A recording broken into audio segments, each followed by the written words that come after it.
Welcome to the Brute Strength Podcast, bringing you worldwide experts from all areas of health and fitness. We cover training, nutrition, coaching, and mindset. Welcome your host, strength and conditioning coach, 2012 and 2013 CrossFit Games champ, Michael Cazayoux. Mind, body, brute. Hey, before we start this show, I want to let you know about something I'm super pumped about right now, which is that I started a second podcast. It's called the WAG Podcast, and I do it with my wife, Adi Cazayoux. And the reason that we started this second show is because over the past few years, I've had the opportunity to interview some of the best and brightest in the health and fitness space, from New York Times bestselling authors to Olympians and CrossFit Games athletes to NFL coaches to sports psychologists, you name it, a lot of the best and the brightest. And I have also interviewed my wife, Adi, 6 or 7 times. And without fail, the episodes that get the most engagement in terms of direct messages or mentions on social media or emails are all the ones that I do with her. And I think it has something to do with the authenticity of the conversations, the fact that we know each other a little bit better and can pull stories out of the other. And so we decided that we were going to start a second show, and the format is each episode is 20 to 30 minutes on a single topic with actionable steps after each. We talk about nutrition, personal development, mindset, and fitness. And so far, the response has been incredible. So if you're interested in the conversations that we've had on this show, I know you will love that one. So go check it out. Let me know what you think.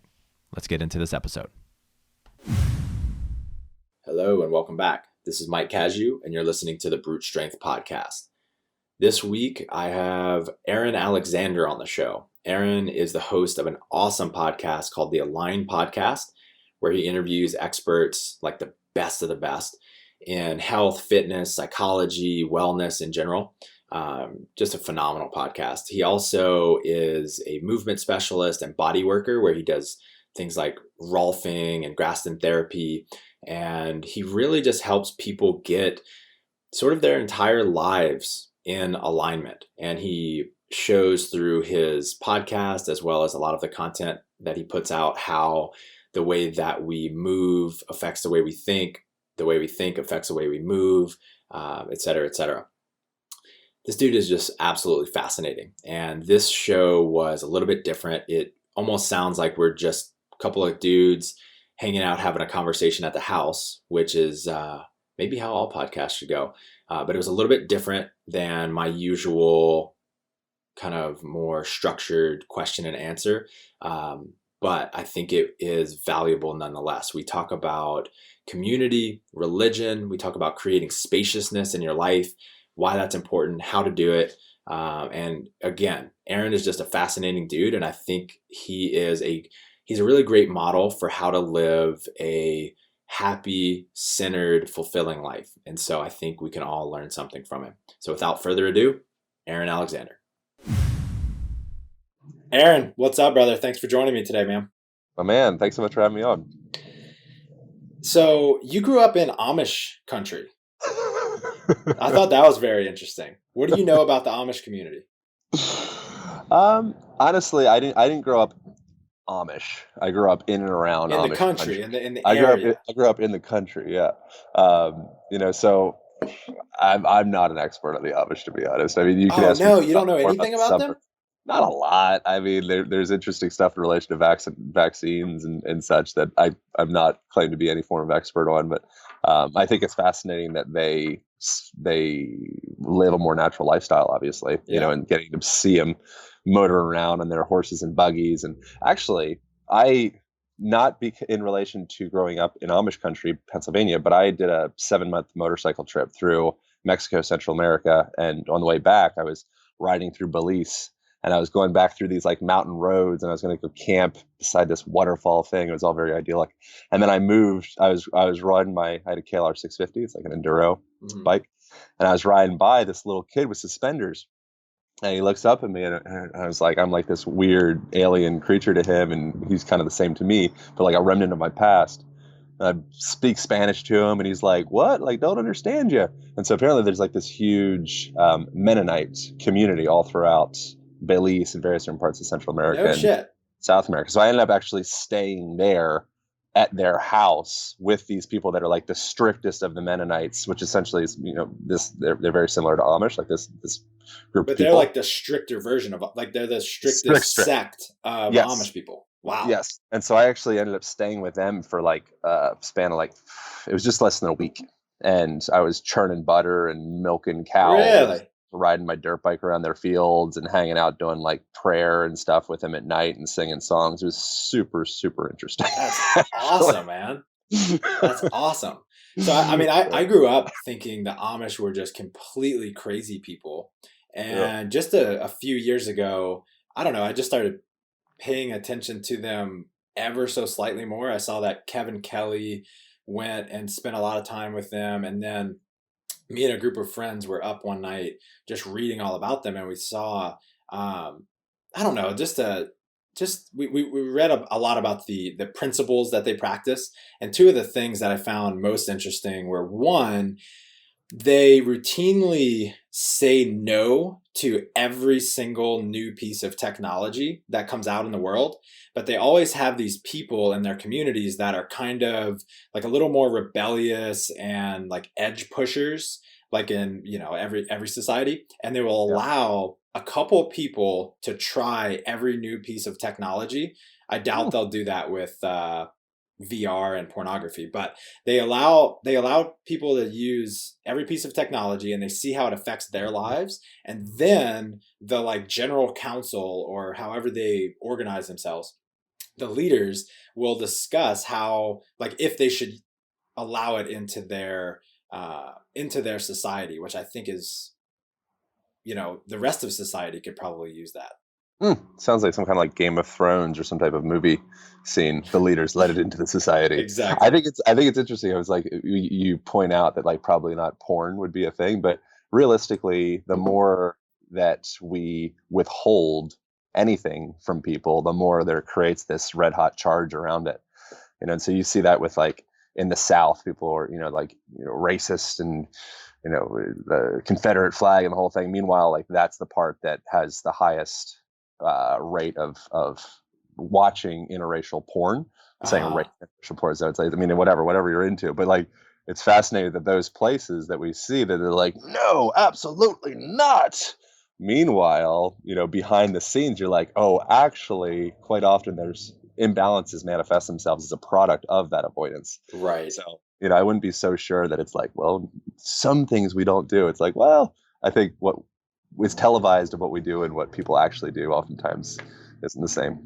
Yeah, I tend to agree with you on that almost exclusively. There's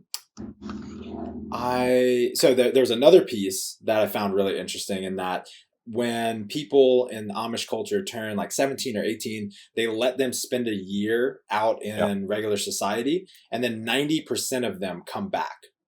Mm-hmm. What do you think of that?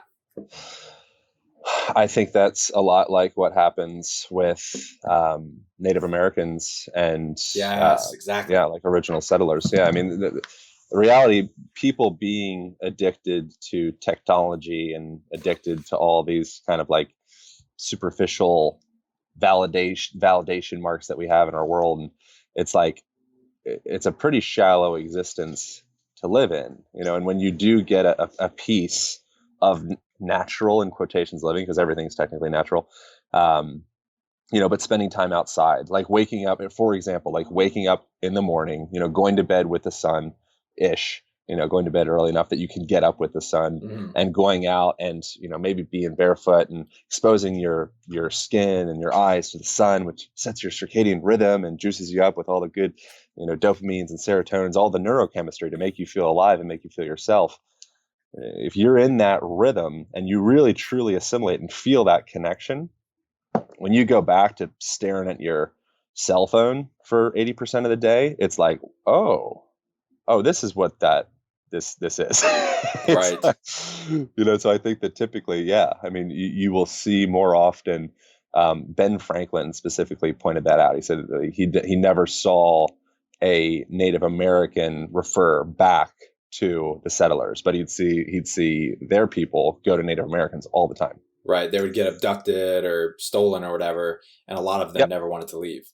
Yeah, and it was the same thing. It was this red hot taboo thing to go be a native, be with the Native Americans, because that was very, very bad. You don't do that because they're like bad people and they're animals and they're less than. Mm-hmm. Meanwhile, the Native Americans conceived the white people to be, the same, really. Like they're just they could see that the illness that they were creating.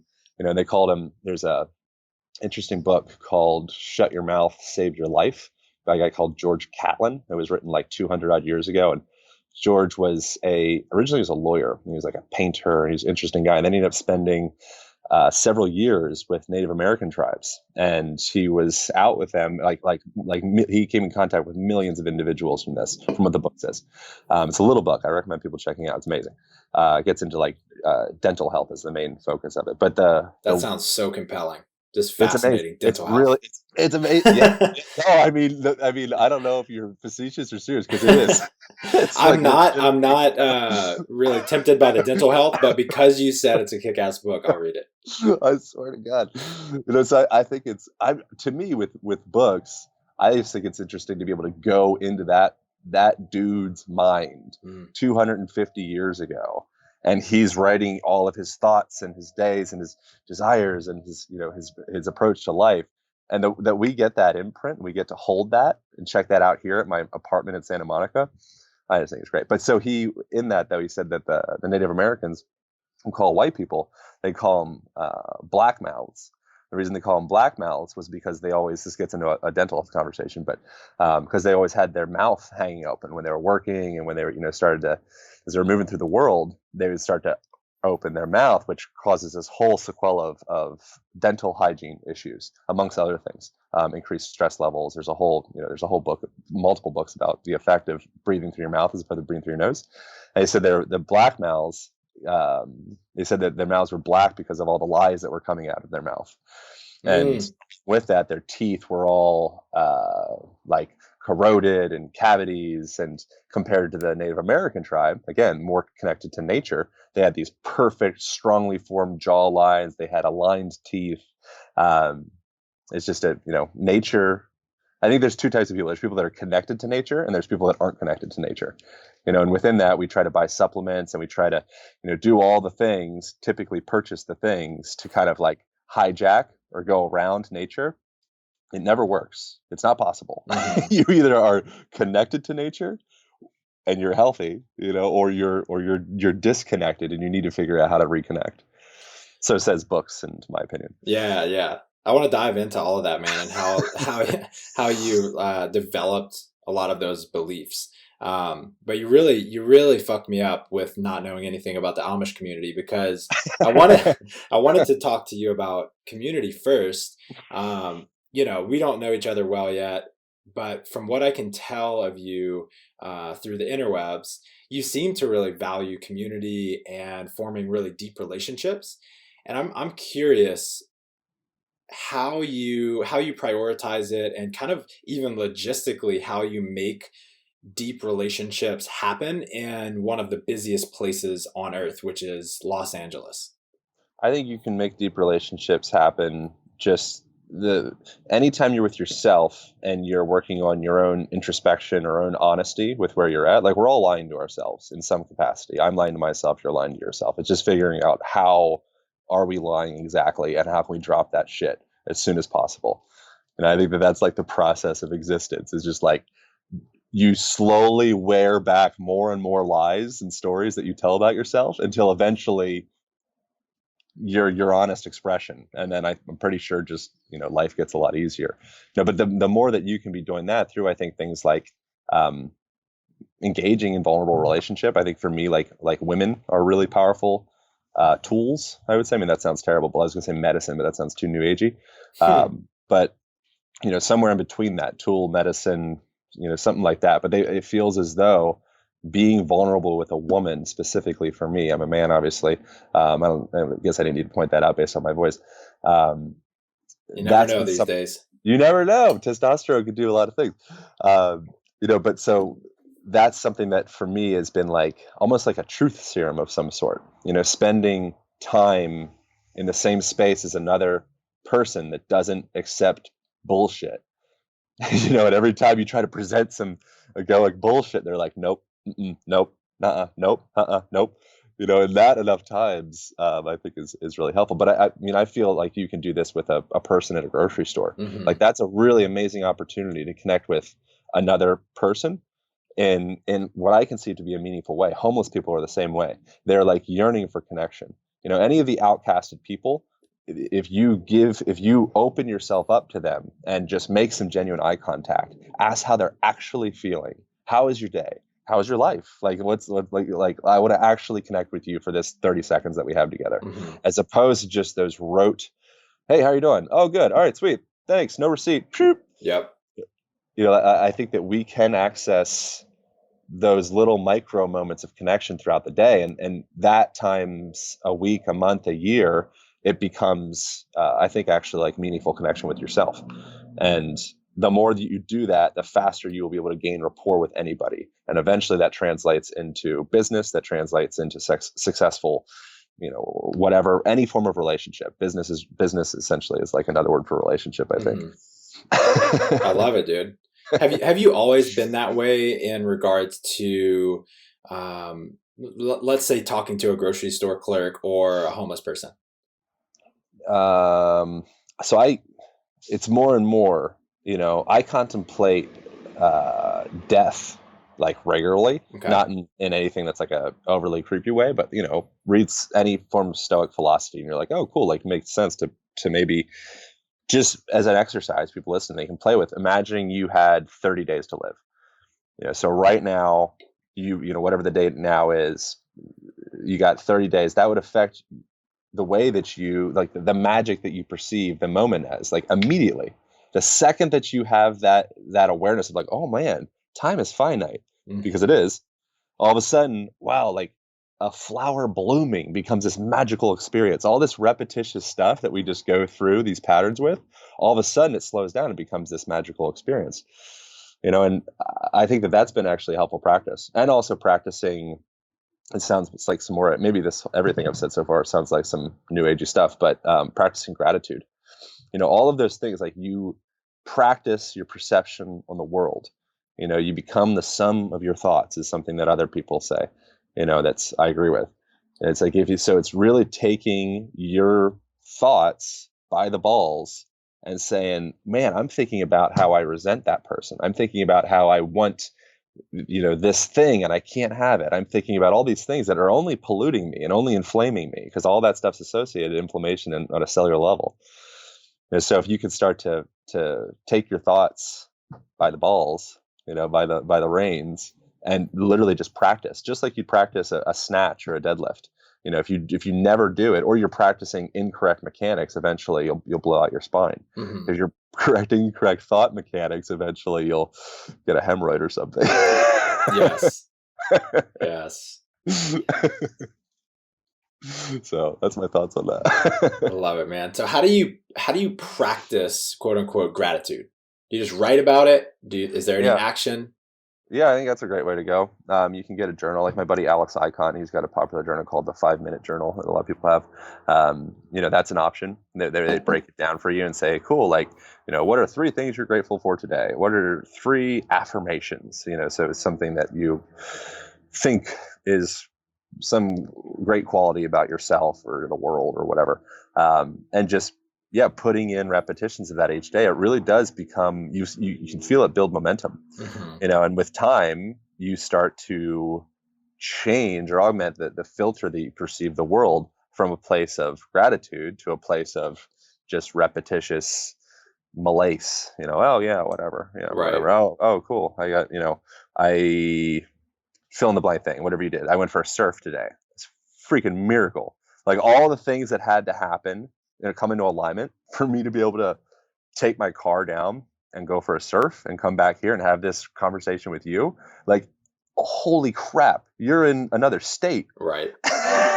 Like The genetics, the cultural piece, everything. Oh everything. my God, yes. Like anything, like the fact that I have legs, like every square inch of your experience, you have the choice of how you perceive it. But it literally has to be practiced to look at it from the place of really appreciating it. I'm saying this, a lot of this stuff theoretically, not in the sense of I am the walking expression of any of this. This is just the ideals, Well, you're pretty good expression of it.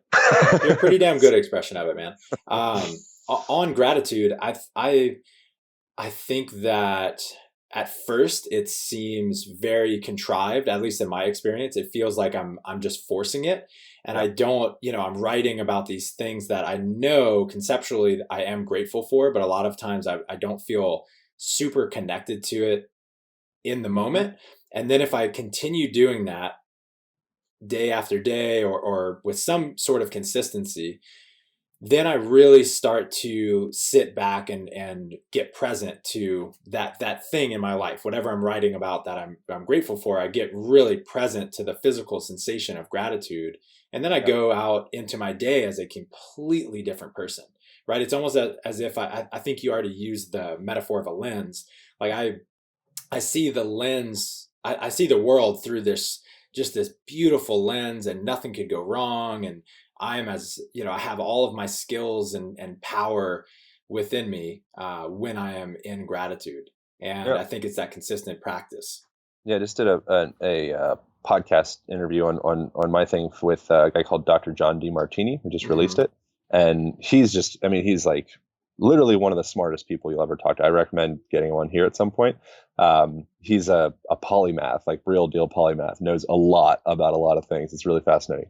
But one of the things that he was talking about in there was at these conferences, breakout experiences, seminars that he does, whatever the best term for it is, he he said that he's never found someone that he could not turn their perspective of their trauma into actually a positive trait or positive experience in their life.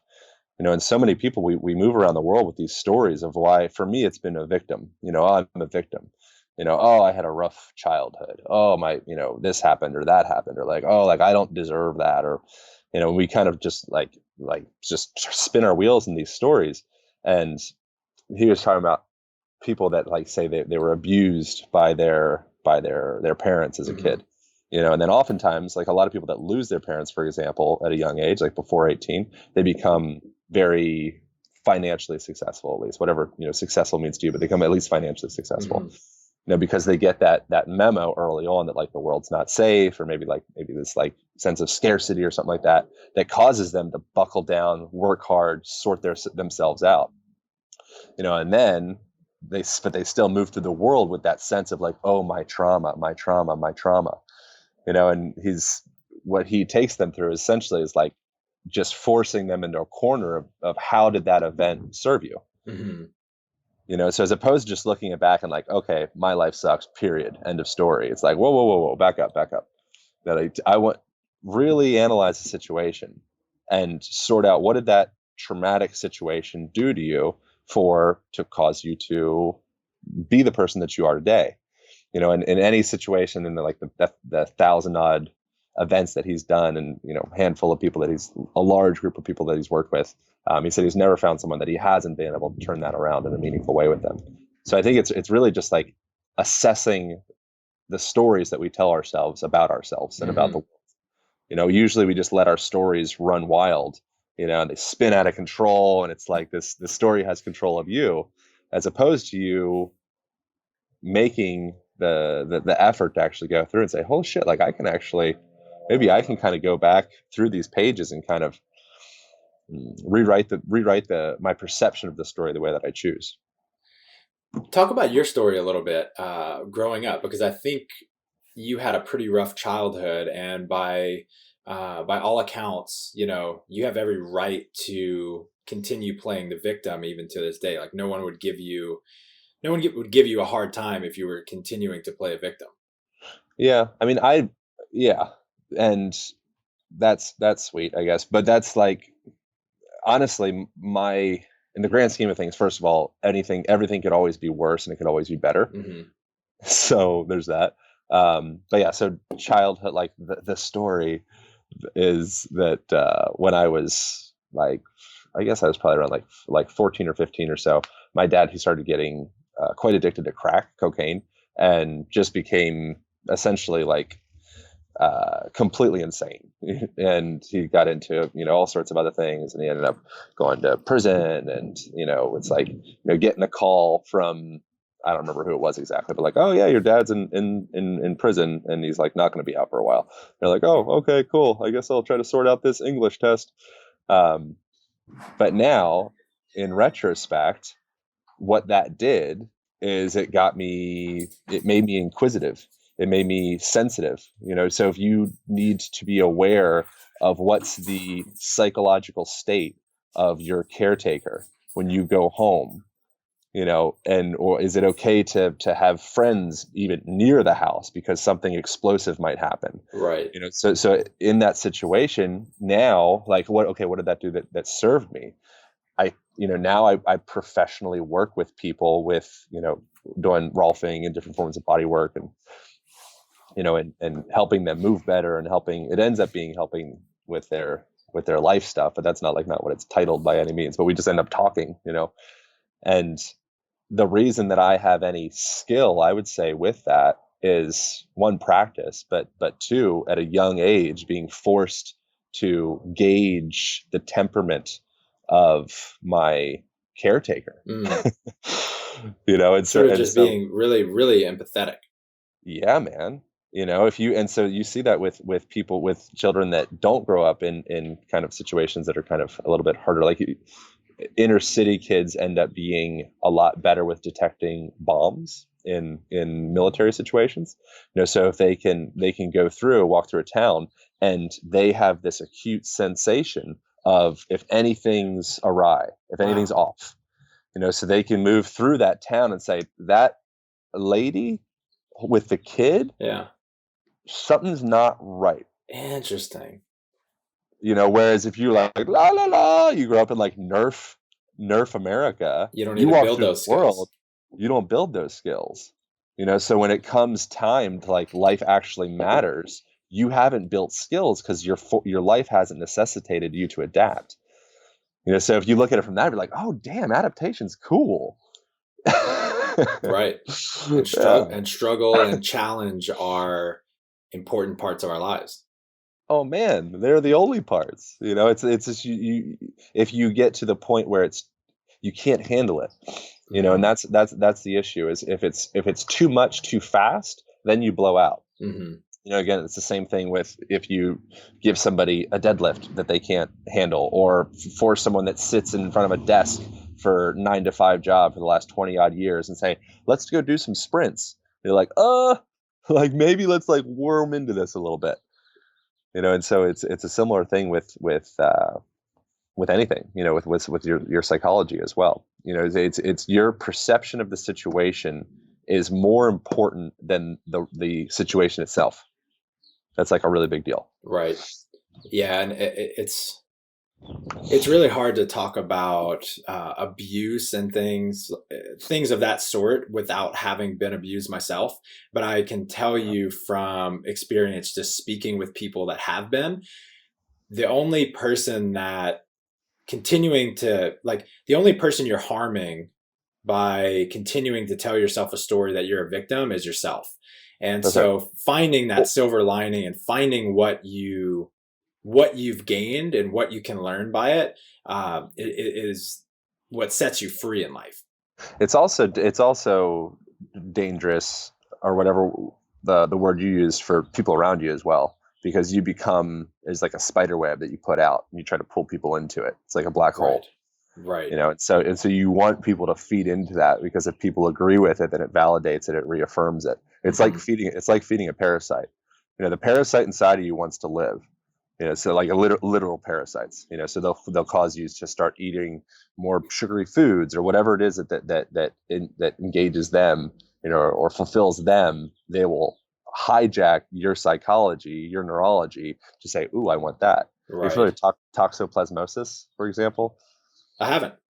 Oh man, toxicity is super interesting. It's a parasite that's typically found in the intestines of cats, and it's when it gets into mice or rats, they literally hijacks the brain of the mice to become sexually aroused by the smell of cat urine, because the What? parasite wants to get back into the intestines of the cat. So now all of a sudden, this unassuming mouse is just living its life trying to eat cheese and get by. All of a sudden, is like, wow, I'm really hot for that cat that wants to Right. kill Running me. around with red rockets. Run around the red rockets, exactly. Jesus. So now the mice got a red rocket for this apex predator, and it's like it doesn't understand why. Wow. And so within that, it's like your gut biome / your skin biomes, like you are bacteria. You're comprised I mean, the numbers always change of what they say is accurate or not, but Hmm. majority of you-ness is bacterial organisms it's this ecosystem of ecosystems. This is going like way out there, but it's just an interesting idea of just questioning like who is in charge here, because the food that I eat affects the way that I think. Hmm. The amount of sleep that I get affects the way that I think. The people that I spend time with affects the way that I think. Mm. The way that I think affects the way that I think. Yes. That is bomb, man. Dropping knowledge, red rockets. Red Rock. There's another one. I forget I forget exactly what it is, but there's a like a virus or bacteria that gets lodged into ants, and Yeah. then like they end up climbing to the top of petals of grass or plants so that it's easier for a certain kind of insect to eat them. Yeah, it happens. It happens all throughout nature. I don't remember what the name for it is. There's another one where this type of hornet, I believe it's a hornet, some kind of bee, wasp. It's a wasp. I don't actually know the difference between hornet and wasp is, but it's a wasp. They inject. I think is it some type? It's like a roach, some kind of critter. You can Google search like brainwashing wasp, and you'll get like all sorts of videos of it. And you can actually watch. I highly recommend people watching the video because it's cool. So the wasp gets on top of this whatever kind of roach-like creature it is. I don't remember what it is, and it like mounts it. Kind of almost looks like sexual, which kind of gets interesting how we kind of brainwash each other with sexuality as well. Hmm. But so it mounts this thing, and then it penetrates it, and it injects this neurotoxin that causes the critter to essentially become like its brainwashed minion. And at first it's like it literally looks like post coitus, like it looks like they just hooked up, and it's all kind of like out of it, and then it comes back too, and it's like, oh hey, brain sucking wasp creature, like my new friend. And the wasp's like, yes, excellent, come with me, and it pulls it back into its little lair, its little Wow. house, and it plants its eggs inside there, and then the eggs fill up the creature, and that becomes its It's the home of nest. the eggs, and the nest. Wow. Yeah. Wow. That's crazy. So So guys, I'm not saying that is happening to you or me or any of us. I'm yeah. just saying it does happen, and people are addicted to things that do not serve them, and who knows? Who knows what's going on here? Right, right. I mean, it's well documented that, just to bring it back to stories and the influence that we have on each other, it's well documented that one of, if not the biggest influence on our behavior, yeah, one of, is who we spend the most time with, right? Yeah. And misery loves company. And when we have a story that goes something like, I'm a victim, he or she is wrong, et cetera, we want to bring others down with us. We don't want to be looking up out of the hole at everyone else living their lives happily. So we want to try to pull others into the hole. So guys, don't be trying to get all your mouse friends red rockets out there. Be better than that. You're better than that. Moving on. I agree with that. Yeah, we're always trying to bring people in to confirm our belief systems. Mm-hmm. That's why oftentimes religious people will get very defensive. If you question their, I mean, I'm indifferent to all forms of religion or whatever. I think if something's serving you, then I'm on board for that. Mm-hmm. But oftentimes you'll see that if someone is questioning, asking hard questions, hard reasonable questions. Like if you look at the documentary Religiosity, Mm-hmm. you ever seen that? Have you seen that one before? Is that the Bill? Is it Bill Burr? No, not Bill Burr. No, it's not. Is it Bill Burr? I Who forget leads the that one? name. He's the comedian guy that has a Yeah. talk show that he's like Yeah, I've one of seen my it. favorites. on Facebook. Religulous? You're talking about Religulous? Yeah, is that what I think it's Religiosity? Religulous. Okay, maybe it's Religulous. Whatever. Yeah, anyway. Yeah. I got the base of it right. But that's with that. He's asking reasonable questions. He's not asking anything for the most part that's offensive to anybody. He just asks, just like straight up questions. Yeah, he's not even just like even implying cool, like anything. this is. Yeah, he's like. I mean, there's probably a sense that he's implying, but nonetheless, like the questions that he's asking aren't malicious. They're very reasonable questions, and within that, you see people. Obviously, they're cherry picking situations as well, but you see people like getting their gun, and embracing to get this hedon out of their life. It's like if someone's asking you a question and you respond with that level of defense, to me, that's like I think that's probably there's some instability there, and you're deep down you're aware of it, right? But you don't want to necessarily speak to that because you've based so much of your life around that belief system. Right. So to all of a sudden take like a 180-degree turn or 90-degree turn on belief systems that you've based the last 20 years of your life on, most people will die for their beliefs. 100%. Because without it, they don't have a North Star, right? They don't know how to operate in the world, period. Yeah, it would just be too much to clean up. It'd be too much rewiring. Right. It's like, dude, I've built this. If you build a house and you set up the foundation in such a way, and the first floor, the second floor, the third floor, and you've invested millions of dollars into this place and 5 years of development. Yes. And all of a sudden somebody comes to you, it's like, that's not actually a structurally sound place, right? Like that's not up to code. Like it's not a safe place to be at. Most people would say, screw it. Right. We're building. Yeah.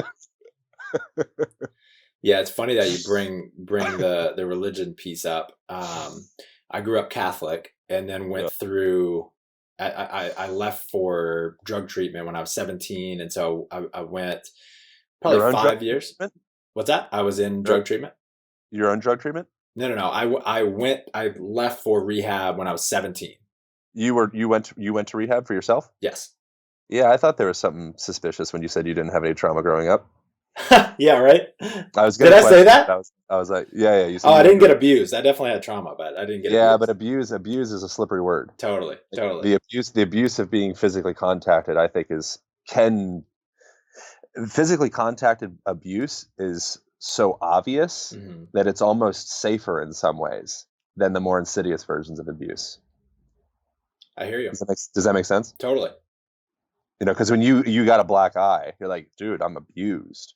It's like, okay, well, let's do something about this. This kid, he has a black eye. We cannot have that.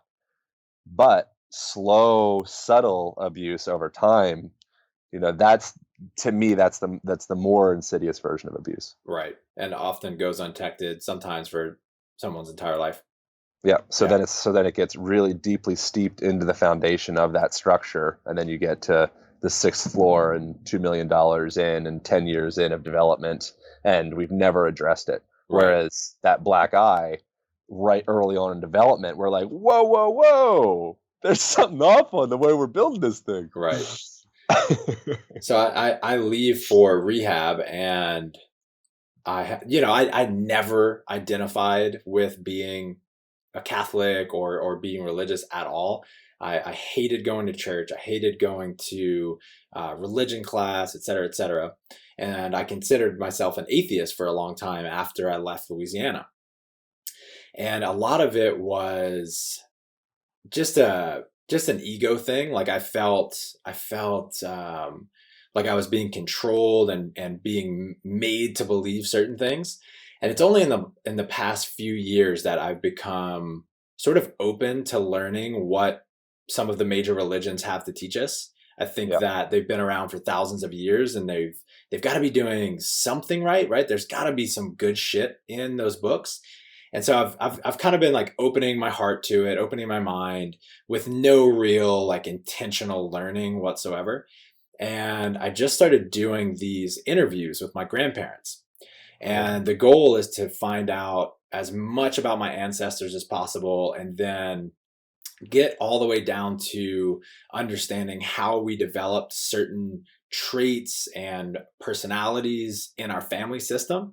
Because that, genetics plays a piece, but the way that we communicate with each other and treat each other has an enormous role in how we develop as humans. And so I really want to understand that. And I did the interviews with my mom's parents just last week. And I just had this huge insight into my life that I'm still really unraveling. And it was that, like, I wanted to understand like how they developed their most important traits, and their, the traits that have been obstacles for them. And they just laid out how the Catholic faith, their faith in Catholicism, helped them develop things like a sense of responsibility, and wanting to, like, putting others before themselves. And I know from both of these people that it's not just lip service, that they've actually lived it. And it was just such a beautiful feeling for me to, like, kind of come full circle. And I don't feel like I don't have to go to church or call myself a Catholic. I can just learn what I want to learn from this religion that's been around for so long, and understand myself better. And so it's funny that you bring that up. Yeah, I think that people that claim no religion, agnostic, or whatever you want to call it, you believe in science, or you're atheist, whatever your thing is, that's a religion. Right. Like, your perspective, the rules that you abide by in this human experience, that's your religion. I think oftentimes people get all like high and mighty because, like, oh, like, I've transcended Catholicism, or like, I grew up this way but now I'm smarter than that. It's like, dude, you just switched religions. Like, you're still practicing a religion of some sort, like a belief system. Exactly. And within all of those different dogmas, like, I totally agree. Like, a saying that I like is, be quick to see the positive in religion, because it's so easy to crap on it. Mm-hmm. Especially if you grow up in a place like I grew up really, I was singing in tongues, and, having hot Nice. red revivals, like, at church, and trying to feel the Holy Spirit moving through me and stuff. Meanwhile, as I was doing it, I was wondering why I wasn't feeling anything. Yeah. But because of herd mentality, you'll do some really interesting things, just to be a part of the herd. But beyond that, like, yeah, bringing community together, it's a huge deal. I mean, there's nothing more valuable to your health than your connection to community and your sense of purpose in the world.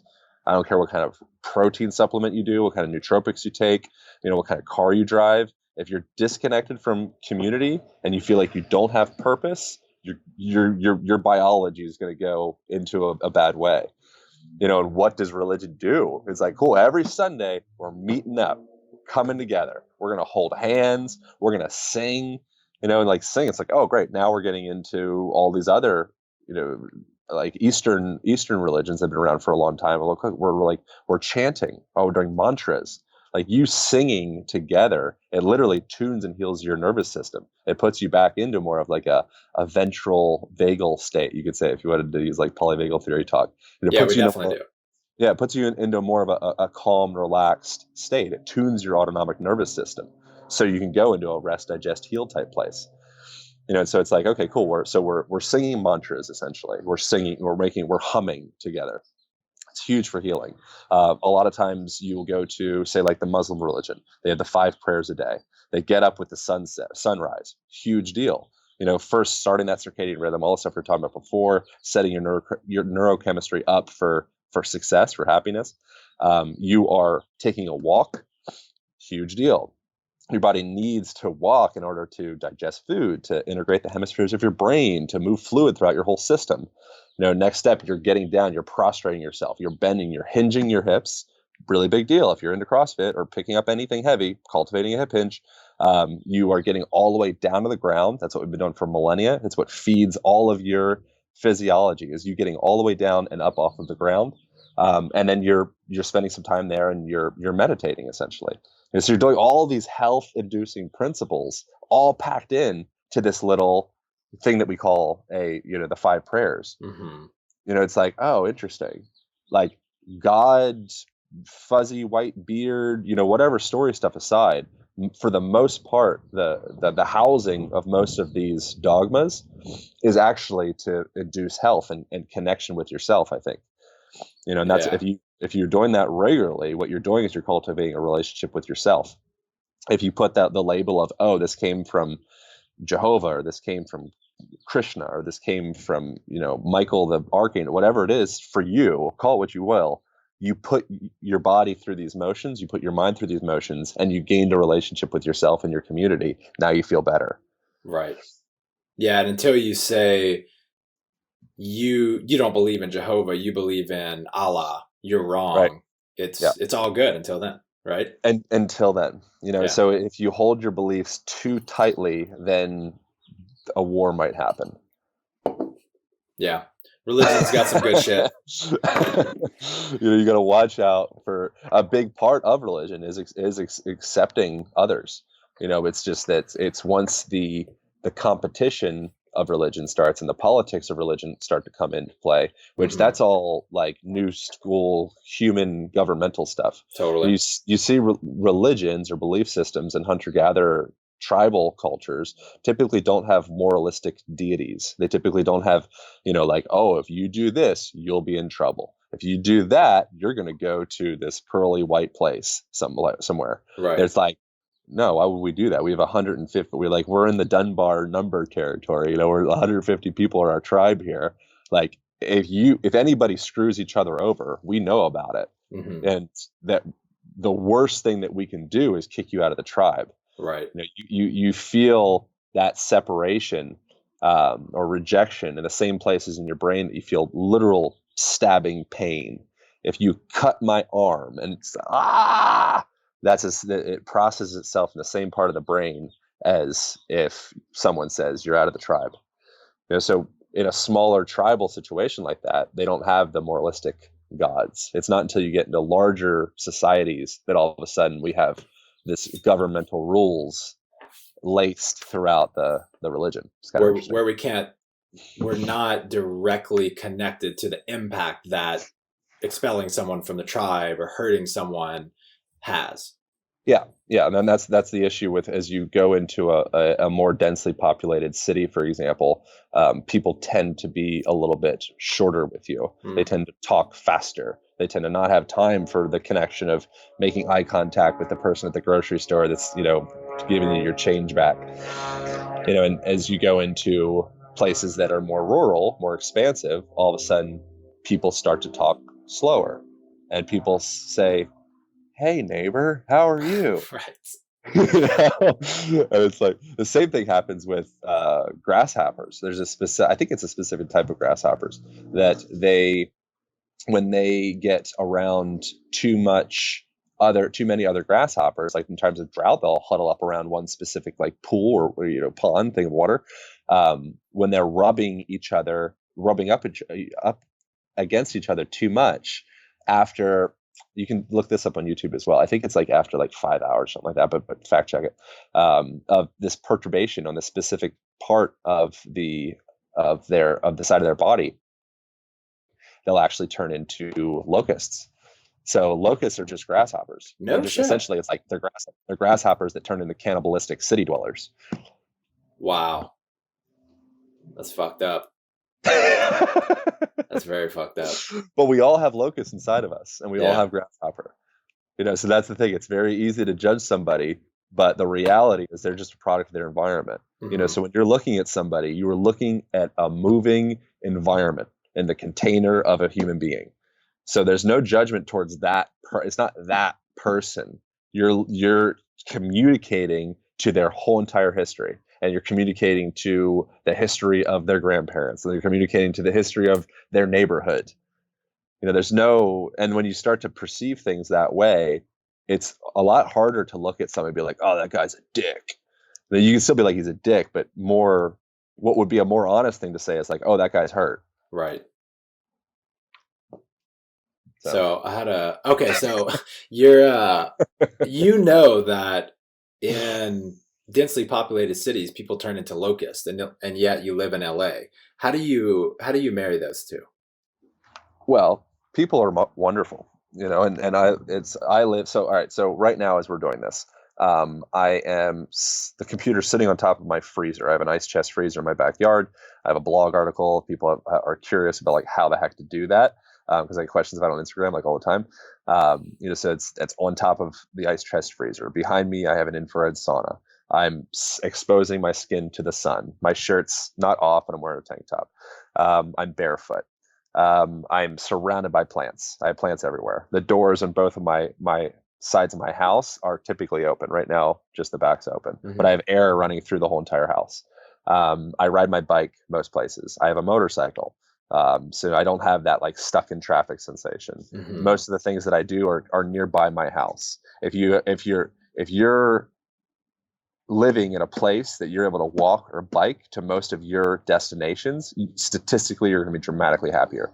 People that have commutes over 10 miles each way, I mean, and just essentially the longer the commute, the more challenging it is for your nervous system.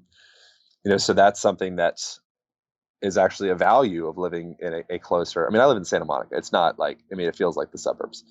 But that's actually a value of living in places that are closer together, is as long as it's concentrated in such a way that you've planned it out, that you can walk and connect with people in that way, then you'll be a lot happier.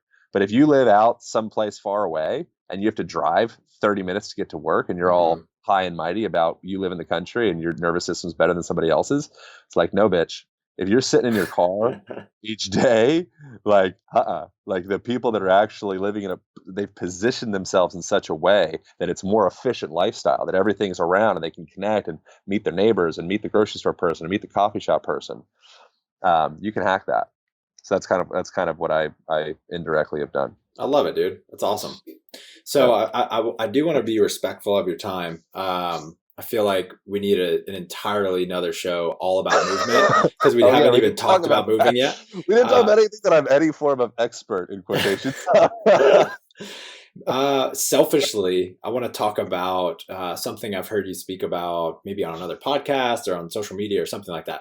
But I've heard you talk about creating spaciousness in your life to hear the quote unquote inner whispers. And what I take that to mean is sort of your intuition or your insight. And so first off, what do you mean by spaciousness, and what is the importance of that in your life?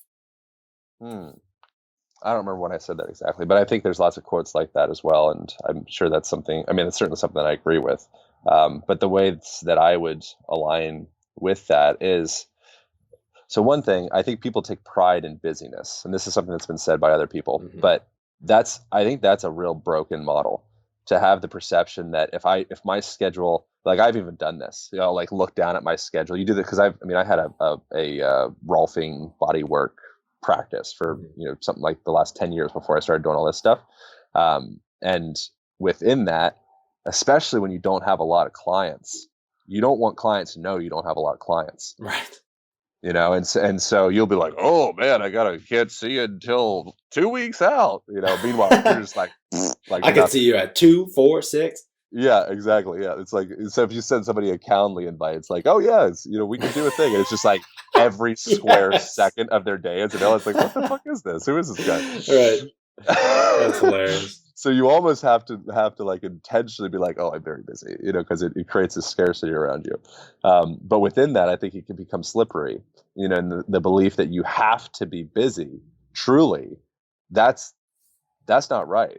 Like if you're always busy and out of control with your schedule, like, oh my God, I can't fit anything else in here. I think more often than not, that's an indication that you don't have control of your schedule. So, or you're not focused enough on the things that actually matter. So you're giving a little micro attention to everything. So you never actually have any energy to focus on the things that really truly matter to you. Like right now I'm finishing this book, and most of my days are pretty much committed to that. It's like podcasts, books, occasionally see a client, go to dinner meetup things. Like that's essentially it. And that to me, I'm like, that's perfect.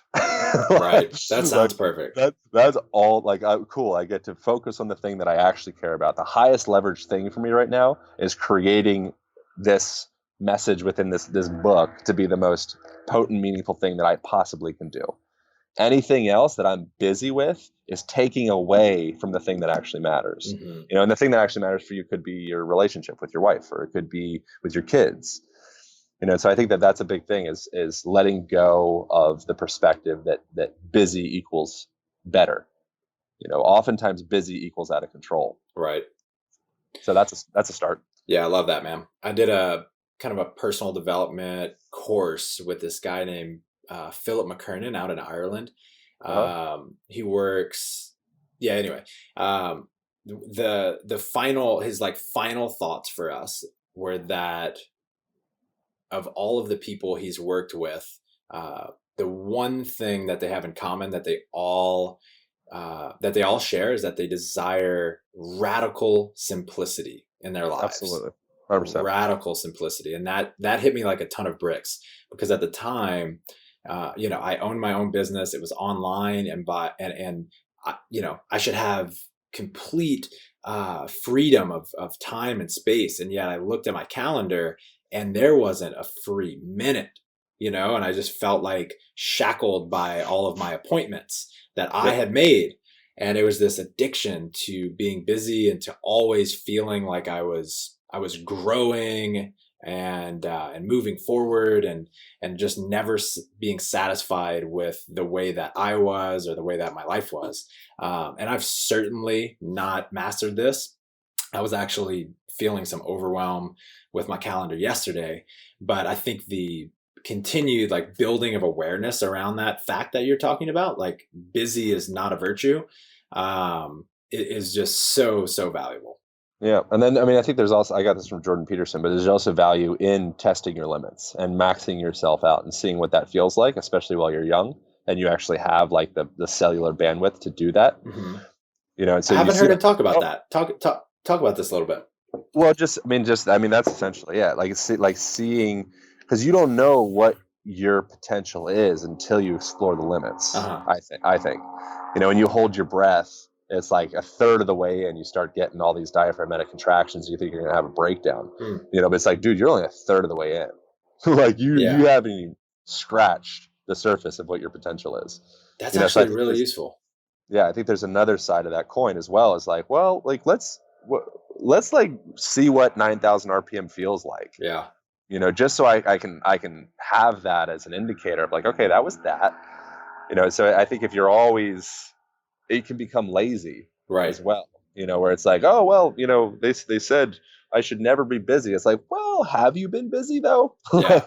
like don't be busy, but first maybe explore doing some shit. Yes.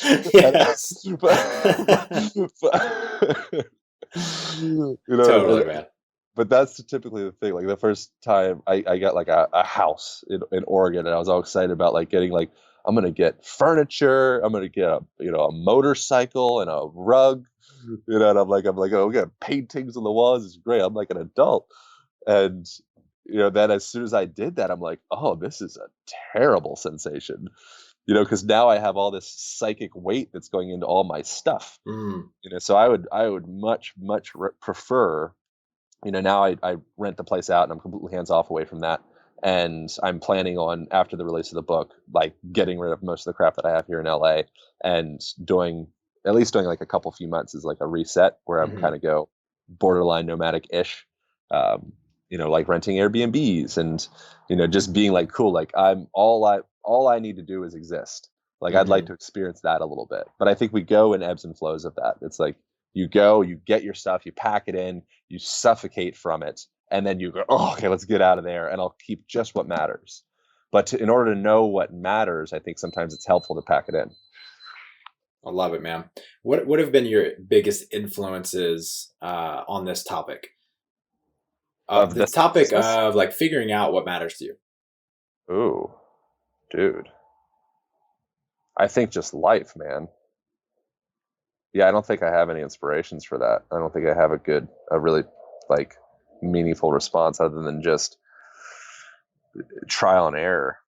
You know, you typically you're going to go towards the shiny objects first. And then from there, you'll be dissatisfied because they're not what you had anticipated and what you've built them up to in your mind. Mm-hmm. And then you come back to simplicity.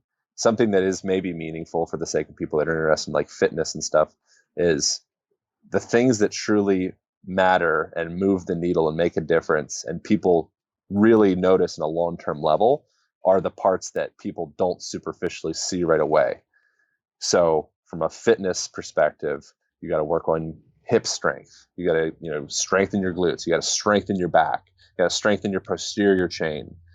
You never, from your perception, the world never sees that. But then when they see you move, wrestle somebody or move this rock or just the way that you carry yourself with such confidence and, your posture is in this alignment because you're actually balanced front to back, side to side, inside, outside, people start being magnetized towards you and you don't even know why. And that's the reason is we're at such a deficit of people that work on the meaningful parts that people don't see, Mm-hmm. that when there is an individual that actually does the work on the parts that people don't see, it's almost like it's like an oddity or something. You're like, what is that? Right. And so that would be something that I think is relevant, which isn't really a response to your question, but I think it's a relevant thing. That's a great answer. To work on the parts that people don't see. That's something that I've learned because I came from a place of bodybuilding, being Mm-hmm. obsessed with that and only caring about what people saw. And then my joints started exploding because of it, dislocating and stuff like that. Yeah. One of the most useful things for me was reading a book called Essentialism. And that's what, as you were speaking, it sounded a lot like Greg McKeown's words of just figuring out the very few things that matter most in your life, and then just really developing a practice and a system of shedding everything that is non-essential. Because every time we spend time, or every moment we're spending time on the non-essential, we're not giving our full effort to those essential things, the most important relationships, our full potential in our career, whatever it may be. We want to really, and what is most fulfilling is to give as much energy into that stuff as possible. Yep. And then what's most fulfilling is to serve others. I love it, dude. Yeah. If you're not serving others in a meaningful way, you will not be fulfilled. I'm pretty sure it's like a law. I mean, I usually don't say things in such like a finite statement type way, but like pretty sure that's the way it works. As far as I know, maybe somebody could disprove that or something like that, but I'm pretty sure the more that you serve others, because you want to bind as an organism, you want to connect with the other members of the organism to create a stronger organism. Mm-hmm. I think at like a deeper bacterial level, that's really what we want at an evolutionary level. And so when you fulfill that, it stirs something that's like primordial, I'm pretty sure. Without a doubt. Yeah, you transcend yourself, right? You transcend your own suffering and your own pain for the good of the greater whole. I mean, it's in every single religion. It's in Alcoholics Anonymous. It's in everything. Serve others is like the way to maximum fulfillment. In a totally selfish way as well. You transcending yourself to actually find yourself. Right. Maybe we're getting like really like Eckhart Tolle, but I mean, I think that's true. There's like there's some, what is it, African Bantu word that I heard recently. I remember what the word, I have it written down over here, but what the word means is you find yourself through others. Mm. And that's like a thing that they say apparently. So I think that there's truth to that. It's like by you connecting with the tribe, like others give you meaning, and that reflection from another I think is one of the most powerful things that we have access to. Combine that with a lot of internal work, and you're doing a good thing. It's a beautiful thing. Beautiful thing. All right, brother. This does it for this time. Hopefully you had a good enough time to talk about movement with me one day. But yeah, well, I'm gonna let you get out of here, man. Thank you so much, bro. How can people find out more about you? Yeah. I mean, so I host a podcast called The Align Podcast, and I do interviews with all sorts of people. Phenomenal. Thank you, man. It really means a lot. Yeah, that's one of those things that it's like I that's the essential parts. I actually really care about that, so that means a lot. So yeah, you can find anything that I do, just Align Podcast. Instagram is probably a place where people go. I have an online program that breaks down more of the movement-based stuff and some other goodies in there. So, and what he means by movement-based stuff is his programs help you get your body into alignment. So, Aaron, just before we wrap it up, what does that kind of mean? What's the high-level synopsis of being in alignment with your body? Yeah. Well, so what the program specifically focuses on, my intention isn't to like pitch it, so I'll keep it as short as possible. But essentially, like, we're staring into technology a lot. Chairs are forming us into a position that essentially folds us over. More of like a abstraction of that may or may not be connected. I think it is. Depression is the number one leading cause of disability worldwide. As posturally, we're moving into this literally depressed position. That's associated to the way that you think, the way that you feel, the way that you access memories.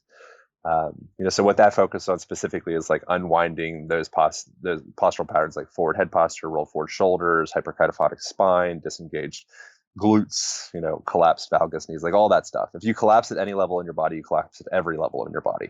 It trickles up and down. And so if you can start to align those parts, and then move in such a way, change your environment in such a way that your environment makes you a stronger, healthier, more balanced person, then you've got the recipe. But you need to have all the parts. You need to do the self-care, you need to do the movement, and you need to look at your environment. And that's essentially what it is. Badass, man. So next time we'll talk all about that. Cool. Thanks, dude. Dude, this has been rad. Such a great conversation. Thanks again for your time, man. Yeah, of course, brother. Anytime. Appreciate it. This episode is finished, but your training journey continues. Head over to brutestrengthtraining.com/SSW and grab your free pack of 32 accessory workouts that you can incorporate into your training and start improving your strength immediately. That's brutestrengthtraining.com/SSW.